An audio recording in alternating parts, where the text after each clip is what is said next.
Welcome to Avenida Houston. Jason Bristol, former Major League scout, and our KHO 11 baseball analyst, Jeremy Booth, joining you following the end of the road for the Houston Astros.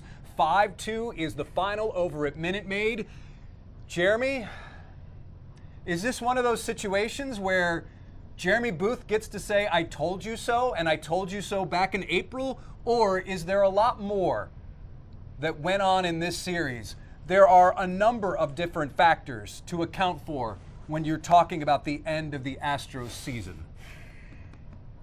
You know, it takes a lot to throw me off my game. I mean, it really does. You know, it takes a lot. I feel like the things that have come my way, let's say, in the last, life, 48 years. In the last life? Yeah, have been things that'll derail you in many cases, right? Okay. They'll throw off what you're thinking and what you say, and I don't know that I've been quite as thrown off as by watching how that team, the Astros, was managed this year.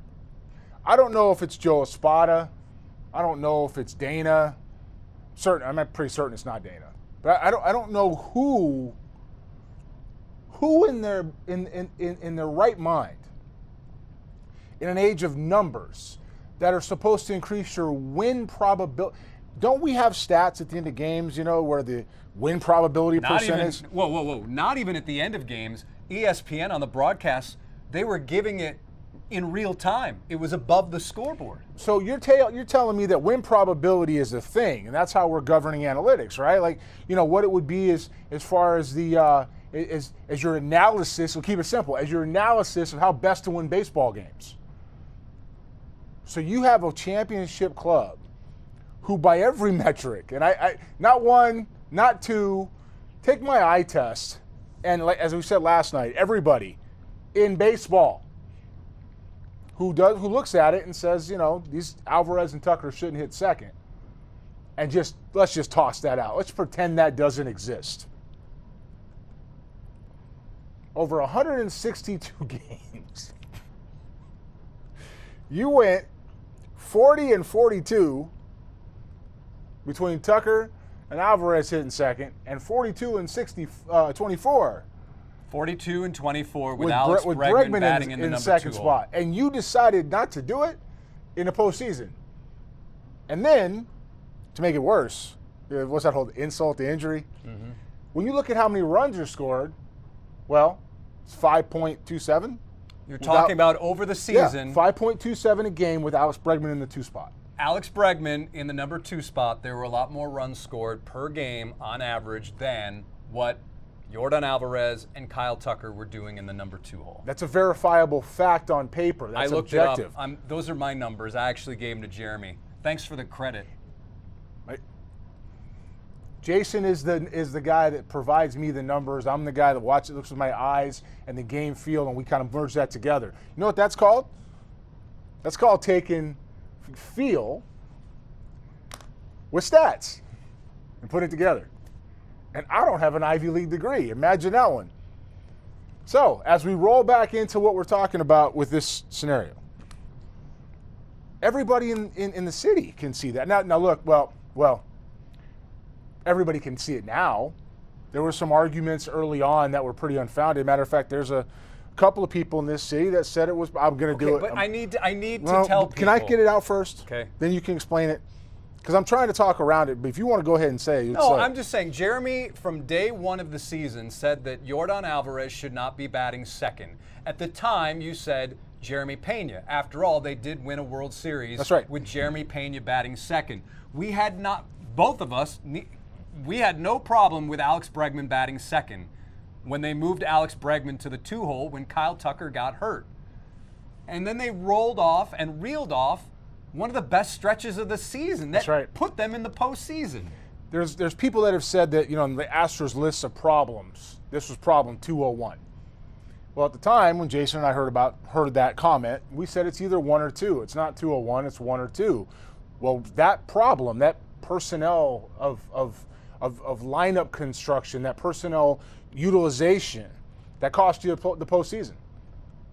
and you got people leaving across the street from where we are right now with packing their bags, man, on October 2nd, walking out of the clubhouse. You got some people are saying the dynasty is over, the run is over. Well, it remains to be seen, but it didn't have to end this way, if that's the case. It could have been different. And so just watching baseball games being tossed away,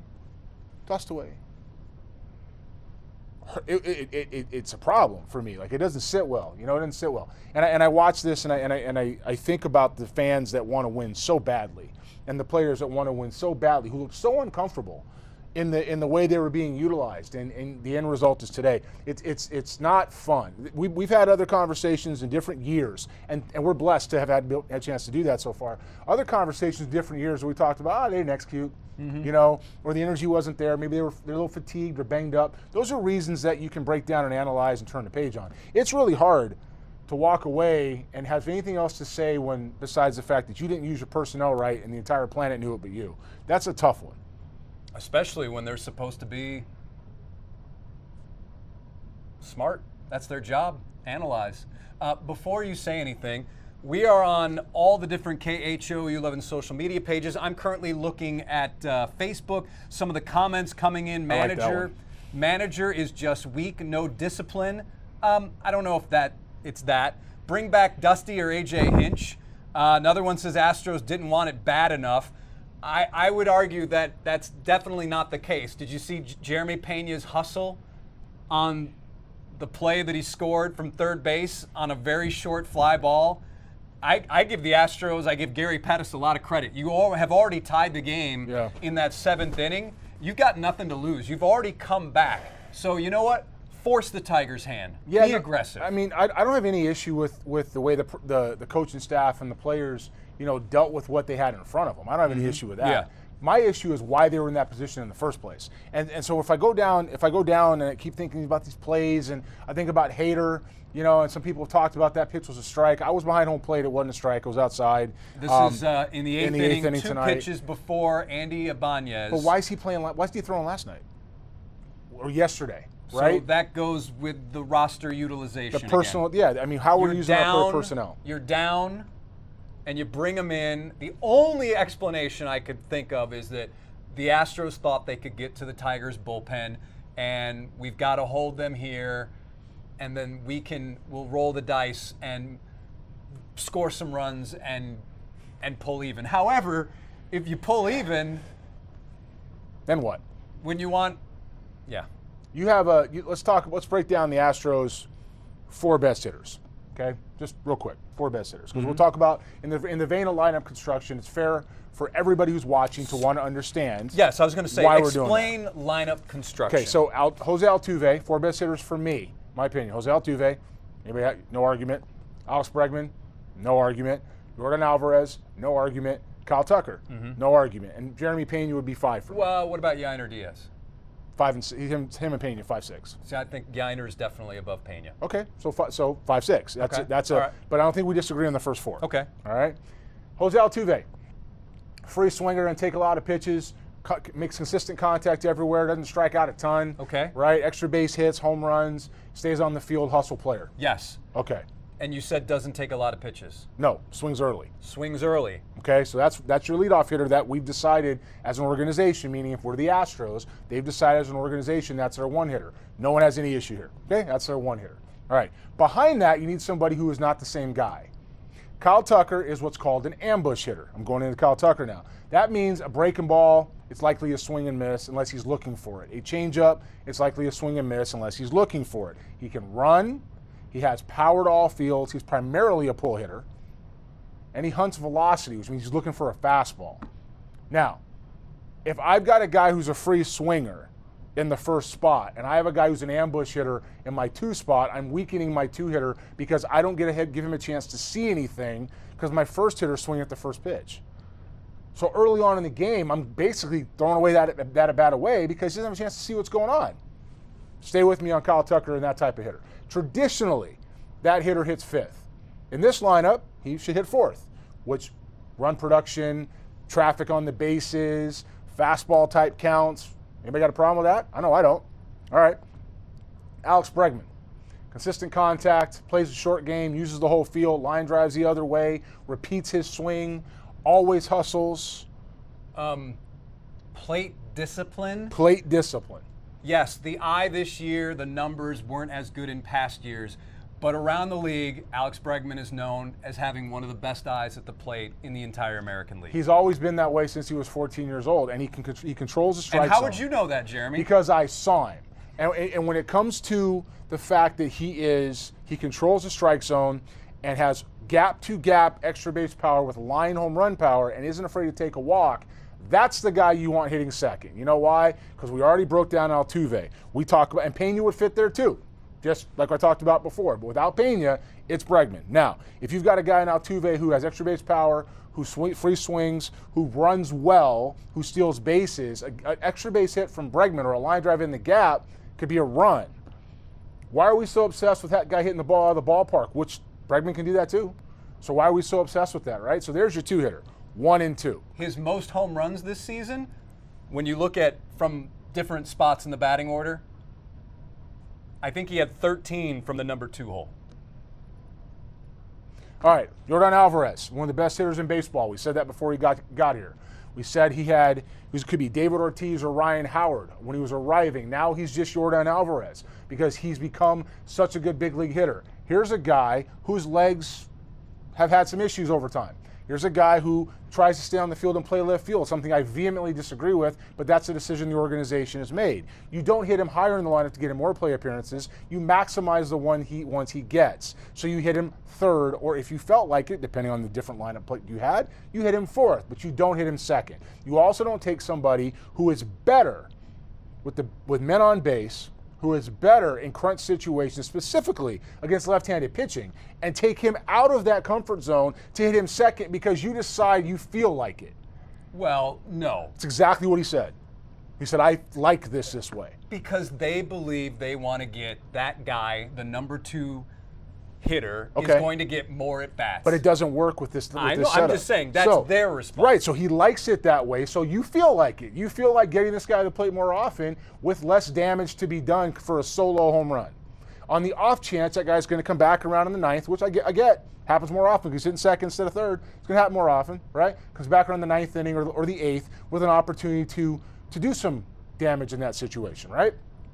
Okay, it doesn't work here, and when you've proven it doesn't work here. Now, even if you start, that's all 4. Mm-hmm. Even if you start out this way, you then had 162 games to show you were wrong.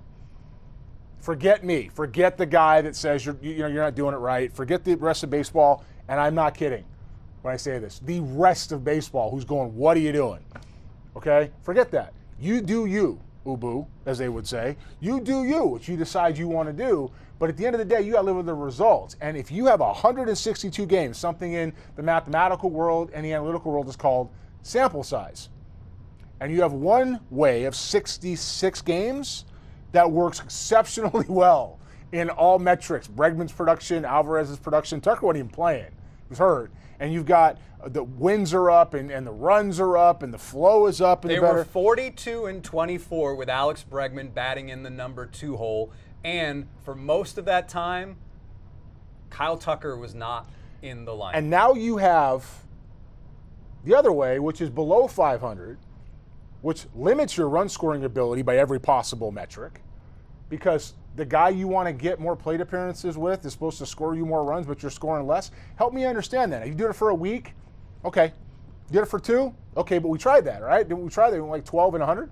So I don't understand start of the season and, Twitter and X, the post, everyone's losing their mind. We're terrible. It's over. And they were on. And you're on me. Oh, you were on me. Not okay. Not everybody was on you. I mean, from different markets, you're on me. Oh, gee, you screaming at the cloud.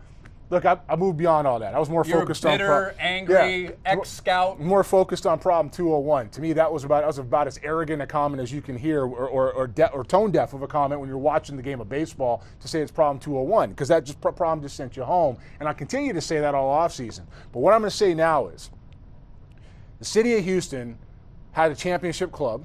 It's frustrating. This one's frustrating. It's not as frustrating as when, believe it or not, Will Harris gave up the home run in 2019 to Howie Kendrick. You know why? Because that's a bad decision based on, but you're in the 7th game of the World Series. Sometimes you make decisions that work and sometimes you don't. This one didn't even give you a chance. This didn't give you a chance with a very young rotation who has improved greatly throughout the year, with a veteran presence who is prepared to accept their role, with potentially the last chance at one of the highest paid free agents, with 2 free agent acquisitions in the middle of the year, one trade and a free agent acquisition in the middle of the year, with Hayward, who was DFA'd obviously and brought over, and Kikuchi, who was absolutely dominant. By the way, 2 moves that Astros X decided to lose their mind over as well. When you're in a situation like that and you have that type of come together, to misuse your personnel is exceptionally frustrating, and I didn't even play. I'm not even wearing the uniform. I don't work for them. For me, that is very hard to watch those guys looks in their face. And you know what? I saw, and I'm not going to say who, I saw some looks of relief. They didn't have to go through that anymore. It's not a shot at Joe, but when you know that something's off, you hope it just gets corrected. And my hope is that the Astros take a long look at the decision-making process that somehow decided that worked well the last 8 years, from 2017 through 23 or 7 years. All of a sudden, they wanted to walk away from. Last I checked, it was how many World Series titles? 2. Mm-hmm.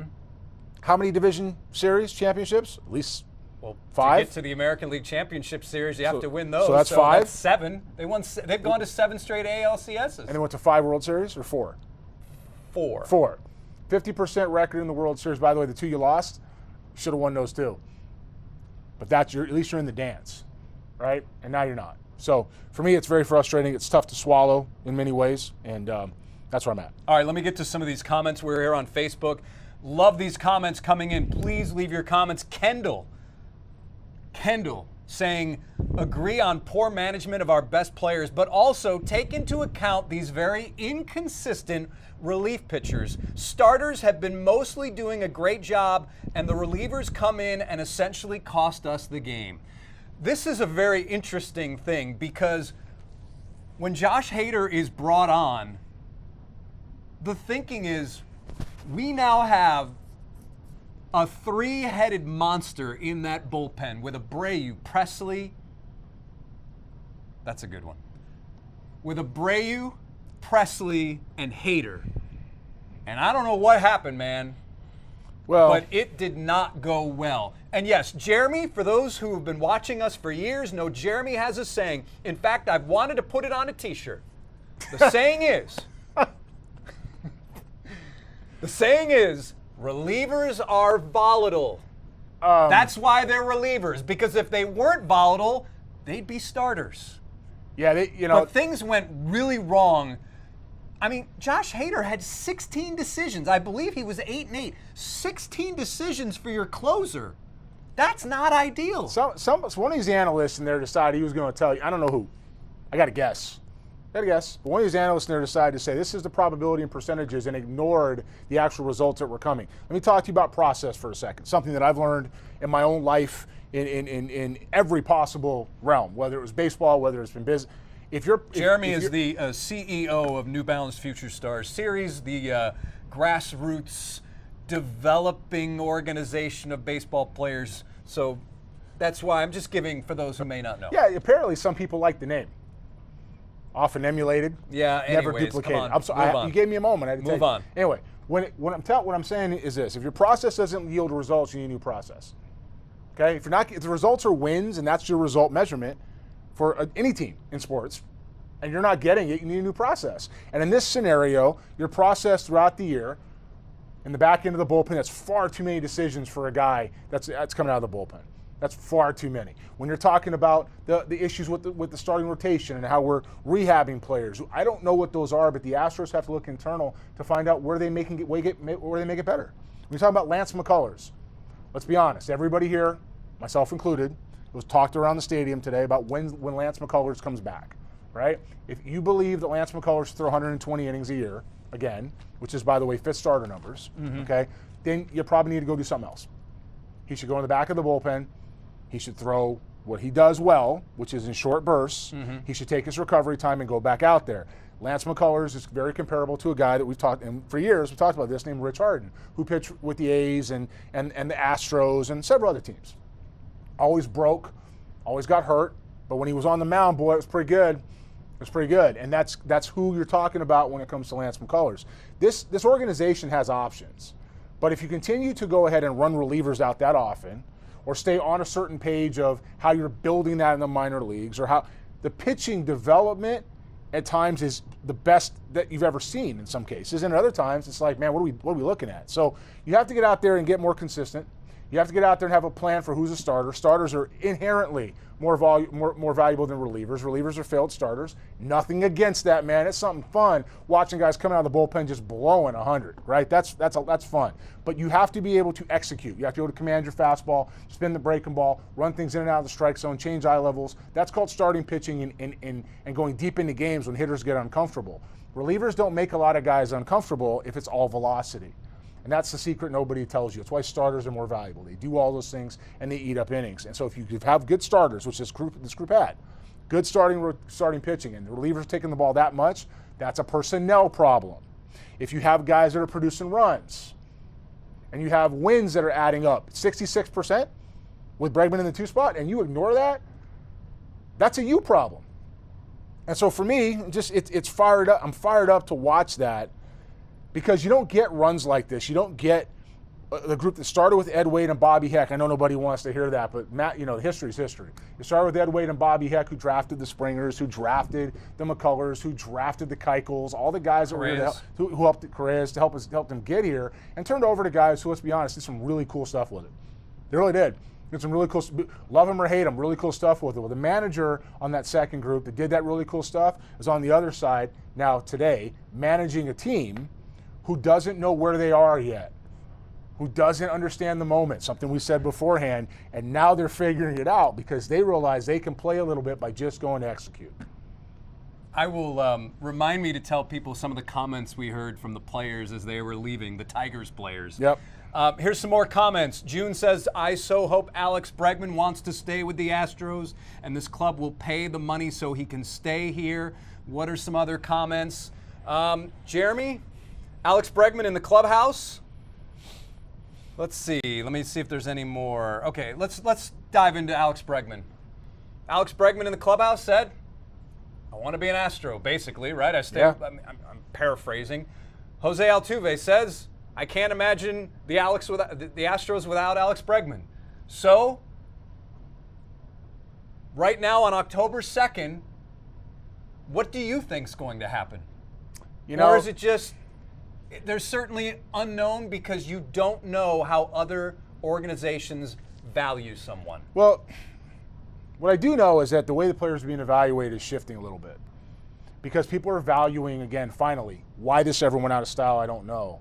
But just using the pitching, we talked about innings and pitching efficiently and ground ball rates, and that's stuff that was devalued entirely. But it was all about swing and miss and spin, which, again, hitters don't, I know doesn't bother hitters, not if they're swinging appropriately, right? When it comes to Alex Bregman, consistent contact, stays on the field, hustle and heart, competes, power, extra base production, runs the base as well, does all the things you do to win, and does it way different than he did when he got here. The guy that was running down dugouts and getting in front of cameras, man, he's just going about his business now. Mm-hmm. He's fun to watch do it. And what Altuve said sums up what he means to the club and to the city. That said, which was, by the way, he's going to talk to Jim Crane and say, Alex can't leave. Now, that said, business is business. Alex changed representation a little while back. He's got Scott Boras. We've all seen that having Scott Boras is not a guarantee. Player still has to give you something to work with. Alex has done that. There are clubs on the West Coast, I promise you that, who are going to consider it. Whether it's the Seattle Mariners, which I'm not saying they do it, whether it's the San Francisco Giants, who are obviously going through some baseball operations changes with the termination of Farhan Zaidi and Pete Patilla. Dodgers seem to have an endless open check. They got plenty of money. San Diego's got Machado, so they're probably not an option. Arizona, you don't know what they're exactly going to do. Bregman is from Albuquerque originally, so you don't know where his allegiance lies. The Rockies are going to look to get better, whether they spend or not. So, and then you look at the East Coast. You got the Mets. I don't know if that's something that fits. You got the Red Sox. I don't know if that's something that fits. You got the Yankees. You got a few other clubs out there that will spend now because they're trying to win. You got the Blue Jays, who took George Springer, who need to do something, right? Who has some retooling they're doing. So, you don't really know where he's going to end up. And with the Central being as competitive as it is, I wouldn't rule out some of those clubs either. The Tigers have spent money in the past, and if they want to spend money now, they'll do it again. And when it comes to the Twins aren't ruled out either. So you don't know where this is going to end up. There's probably 7 or 8 clubs in the market for somebody that can do what he's doing. And he's also it's a very shallow free agent pool when it comes to star it's light. power. Yeah, it's very light. Soto's going to get what Soto gets, and yeah. As far as I'm concerned, remember I said this. Alex Bregman's got more rings. Doesn't mean that Juan Soto isn't a more impactful player, but Alex Bregman's got more rings. We said the same thing about Carlos Correa when he won a $300 million, and reasons why that fell aside. Carlos Correa in Minnesota is not the same player Carlos Correa was in Houston. So when it comes to who you're being around, my thought process is he's going to give the Astros every opportunity to stay here. Jim Crane has traditionally not paid those guys. Mm-hmm. Traditionally, Springer's gone, Correa's gone, Garrett Cole is gone, Verlander, even he was gone to the Mets before he came back. So traditionally, Jim Crane hasn't paid those guys. I don't know that he's going to now. The one place I would say I don't see Alex Bregman is in Texas with the Rangers. There's no need for him there. Yeah. But you got a young up and coming, a young potential superstar at third. As far as somebody who could pay him, you got Seager and Simeon in other positions too. So that's not a fit. So Astros fans can relax on that. But there's a possibility he can go any number of 8 places. Cougar Tino says our rookie manager got out-hinched. It's pretty good. I do want to mention this one, and I appreciate all the comments. Carlos says the team had struggled all year without their top players all season, so even to win the division, it was an accomplishment. But as always, it is easy to criticize after the game is all said and done. Too many managers in the stands and social media. Playoff times, anything can happen. I will agree wholeheartedly with that last sentence. However, this team has struggled all year without its top players. Actually, when Kyle Tucker was out and Alex Bregman was batting in that 2-hole and Yordan Alvarez was in the lineup, and granted, I haven't broken down in terms of the quality of the opposition, they were playing some pretty good baseball. Now the name Carlos Pagan's familiar to me, so I'm going to say that in full disclosure. Okay. And I'm going to say this, Lois, I'm going to say this directly, is that they had some times when guys ran out of the lineup. That happens. But what Jason just said is a statistical fact. And they made their best run with one of their best hitters not in the lineup. Okay? They lost their pitching. They thought they were going to get back at the break. Didn't happen. They went and got Kikuchi. They went and added Jason Hayward, who had one of the best swings of the end of the season, right? Helped put them in this position. So I get where you're going with Joe, man. I get it. I know where that's coming from. It's coming from a place of love. I will agree wholeheartedly. The fans here in Houston at times on X or social media, not the fans in general that I walk around the stadium talking to, but the ones on X and social media, and even some of the people kind of stirring that pot a little bit. They absolutely, they're armchair warriors, and they jump on engagement farming. Yeah, and I like that. That's good. It's not mine. They jump on after the fact and they try to pile on. I'm with you, man. I'm with you. But as far as what we're talking about, we talked about this from the beginning. On April 1st, that's the best part about being TV. You can go back and find the receipts, man. You can go back and find the receipts when we said this lineup that they ran out. You said this. I said, but you didn't disagree. The question was, you didn't disagree. Jeremy. You didn't disagree. 2 days. They said, how long would you keep this lineup? I said it should have been gone 2 days ago. It's April 1, bro. So as far as I'm concerned, like I'm with that, and I don't. I'm not in a situation where I'm willing to accept that as far as this is concerned. But I am with you when it comes to people calling for Joe's head. The problem isn't Joe. In this day and age, the manager very rarely makes out the lineup. It's not Joe. That's what people I don't think want to hear. Now, once you're in the game, it's probabilities, and then some clubs, and I haven't seen their book, but some clubs have a book like this thick, and the game plan that's done with advanced scouting, analytical projections, percentages, injury reports, all the stuff that you're aware of, that you have, goes into how you go ahead and manage that game. That's a heck of a job to do. It's a tough job to do. Yep. It's why there's only 30 of them and why only one wins a year. It is hard to do. But if you don't have the ability or the confidence to go upstairs and tell whoever's telling you to do that, such as A.J. Hinch did in 2019 or 17, and say, leave my players alone. I got the dugout. Well, give me all the information information you want. I think did that Dusty too. did it too. I got that stuff in the dugout. I'll handle it. Now, we'll go back to Bregman for a second. I've been handed some information. Okay, and I'm not. I know I'm not connected at all. No, but I'm gonna hand some information. A team that we have not discussed only because of where they traditionally are with how they spend money is the Los Angeles Angels of Anaheim. Anthony Rendon has been a disappointment. Let's go with that. Since he went over there, he's been injured. He's Houston native. One of my highest overall future potential reports I ever wrote was on Anthony Rendon. He had all the things in the world he could do, but he just hasn't been able to stay on the field. And with the Nationals, he was producing. He was pretty good. I think that's the nicest way to say it, is he hasn't been able to stay on the field, right? If they're going to win, they have a manager who is great with players, who is great with infielders, who appreciates what an Alex Bregman brings. Who is there to win, and they could be in on Bregman as well. Now, it doesn't mean that's fact. It just means there are options, right? It means there are options. So, and Alex Bregman being from the West, even though he's been in Houston, I've been in Houston 17 years now. I mean, he becomes home very fast. You know, when you're in that situation, you have options, and business is business.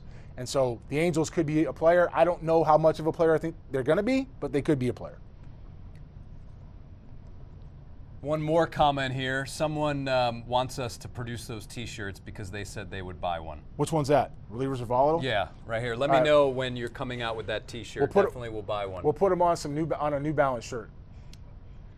So Dana Brown and Joe Espada will meet with the media on Thursday morning at 10:30 a.m. What's the one question you would ask those two? I only get one?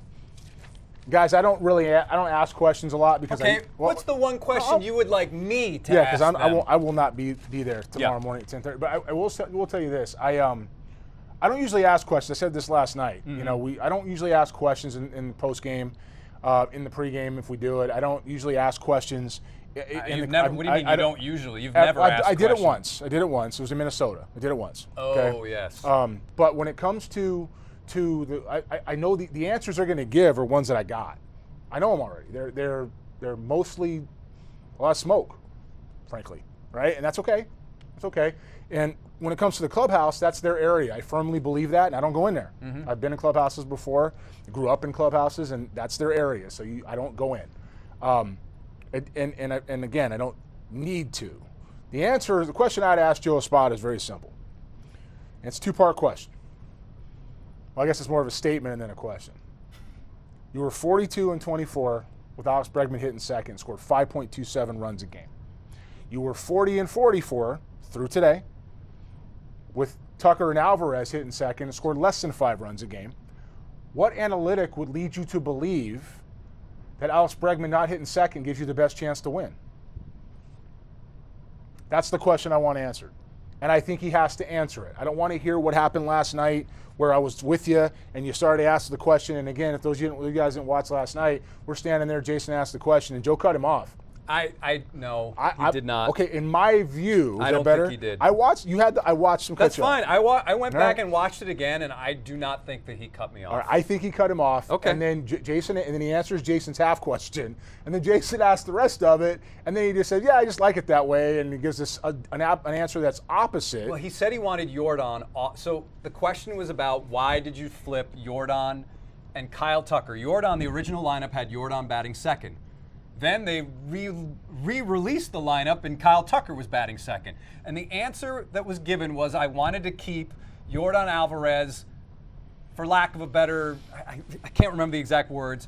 It was more like we want to keep him off his feet, less running, move him into a run-producing role or a run-producing position, which isn't that what his primary position should be? But then run producer? But let's play devil's advocate with that. Okay, that's the answer because that's what it was. Yeah. Why give a different answer the second time around with the second half of that question? Because when I asked about why not Alex Bregman, given that they're 42-24 with him. Okay.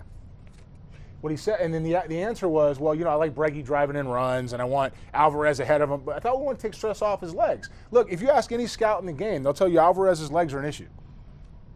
Is anybody here watching at home remember Yordan Alvarez having issues with his leg health? If the answer is yes, then you don't put him in situations to exacerbate the damage. You find ways to minimize that damage. You turn around and you DH him. You give him one out there in left field every 2 weeks if you must. There's a reason why David Ortiz didn't play defense. There's a reason why Carlos Delgado stood at first base between at bats. Notice I said he didn't play first base. He stood at first base between at bats. Okay? And he waited his turn to come back around. So you can't run everybody out there just because they want to. I mean, you're trying to win games here, win championships. Joe Espada wants to hit, and I don't believe, I'll go on record now saying I don't really buy that. I think Joe knows way too much baseball to do it. If he did, he's got to answer the question. But at the end of the day, they have questions as a whole to answer, and part of it is that process that led them down this road of an early exit. So, to recap here, as we're going to sign off very soon, Cougar Tino says Chaz, Pena, Myers got to be better than being the double play guys. Yeah, I mean, Chaz certainly had a rough season. I think Jeremy Pena is, listen, Jeremy Pena had a once-in-a-lifetime October on the biggest stage when really he was the Astros were one of 4 teams and then 2 teams playing. Yeah. And I think people got an idea of what they thought Jeremy Pena could be, and that player was something that I don't know if anyone can reach that standard based on what he did in a matter of 2 weeks. If he had those 2 weeks in August, people would have forgotten about it by now, but because it was on the biggest stage. And as for Jake Myers, you've always been a firm believer that he is a 4th outfielder, and this front office group of analysts, they believe that he is a first division, a regular starting center fielder, first division center fielder. Would that be the term, basically? It seems though that's how they view him. It's the first division center fielder, but I'll tell you what, if other clubs felt that way, they trade for him. Because he could have been had. And they don't feel that way, right? It's not what happened. So when it comes to the McCormick situation, he's got to get his body right. He's got to get healthy. He's struggled the last 2 years as far as staying in some kind of rhythm with what he does, right? Myers, I think, is a 4th outfielder. I think Hayward came in here, was an upgrade to both of them, frankly. When you have the production and injury history of the guys around you, you have a duty to manage them better. The analysts who decided that that approach was what they wanted to take are the ones who are going to have to answer this fall. And my gut feel is that this club will do just that. I think Dana is such a good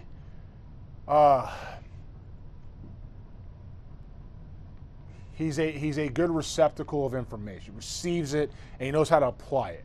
Now, where Joe stands, we're going to find out. Joe is, like oftentimes today, managers at the moment, I think he's a mouthpiece. I don't necessarily think he's making the decisions. Dusty Baker was making the decisions. A.J. Hinch was making the decisions. And A.J. is a squirrely dude, man. Always has been.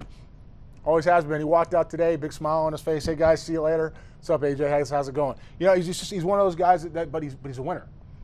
He took his lumps and he's a winner. And it doesn't mean that Joe's not. Joe was part of those groups too. Something changed.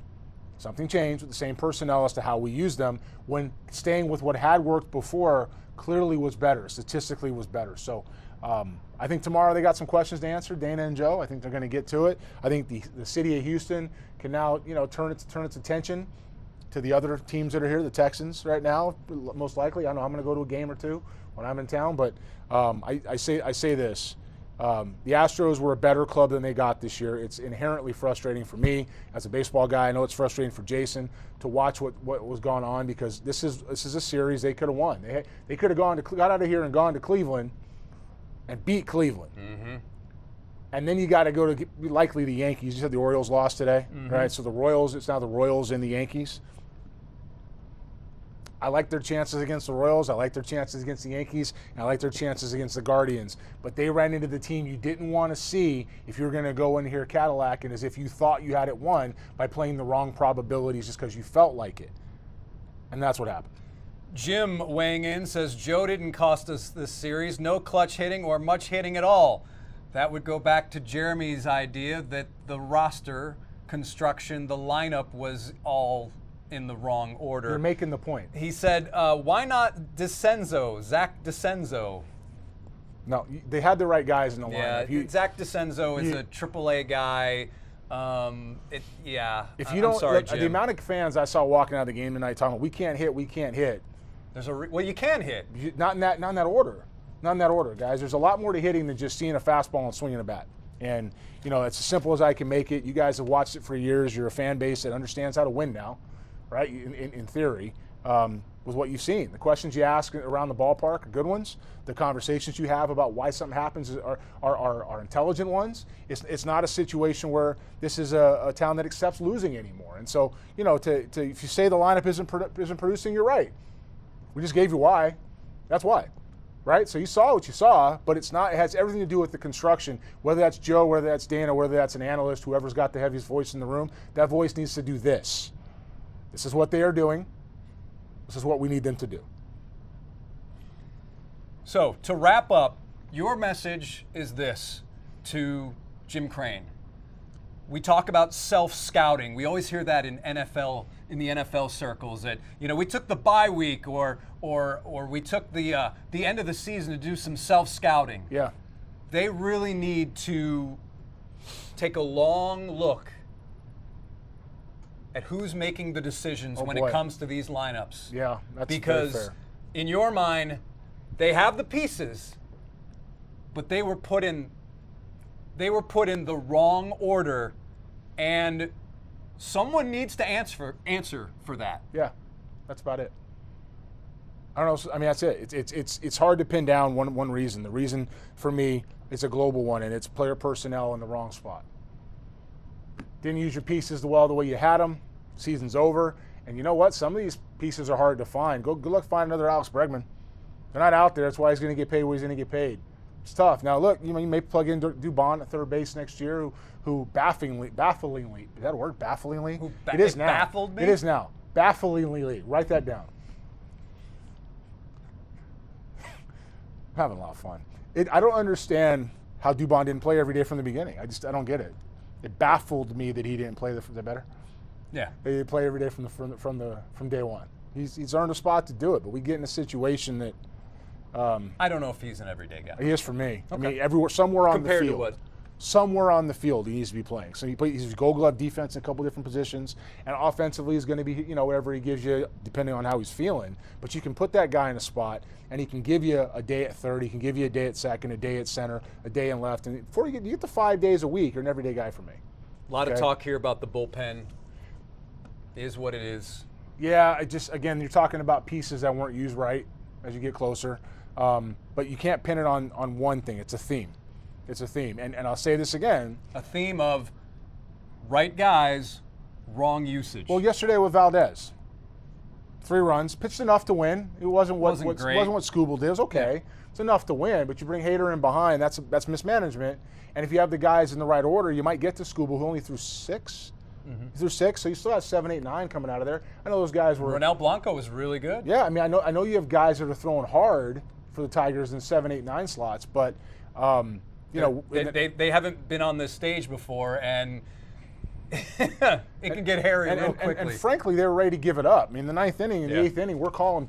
You said it yesterday, pitch for pitch for pitch, and the swings are coming in, and you don't want to pin it on that one moment, but Hayward's a foot that way, it's a different game.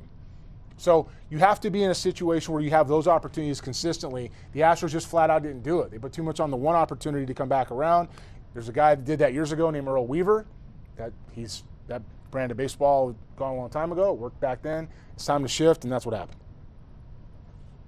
I do have to bring up what I overheard one of the Tigers saying as they left the ballpark. I mean, these guys were partying, and one of them turned to another and said, "Man, we got a game on Saturday," and he's like, "I don't care." Now, he does care, but that just shows you the mentality of this team. This was not on their radar. I mean, listen, yes, every team plays to win. Every team, the dream is to win a World Series. Yeah. But where they were and where they are now, they don't know. This was not in the script. It wasn't in the script at all. They don't know. They don't know where they are yet. And that actually is a benefit to them. Absolutely. Absolutely. All right, everybody. We appreciate everybody for joining us on Facebook. Love the interaction. And of course, we love to talk baseball. So Thank you for another compelling season of Astros baseball. And of course, you can also listen to Jeremy on the Extra Bases podcast when Jeremy is around and is able to do it. But anyhow, again, your final score, as you all know, is Detroit 5, the Astros 2. The Astros lose the best-of-3 series, 2-0, and now Detroit goes to Cleveland on the road to the World Series. That's going to wrap it up here from Avenida Houston. For former Major League scout Jeremy Booth, I'm Jason Bristol. As always, thanks for the comments, and thanks for watching.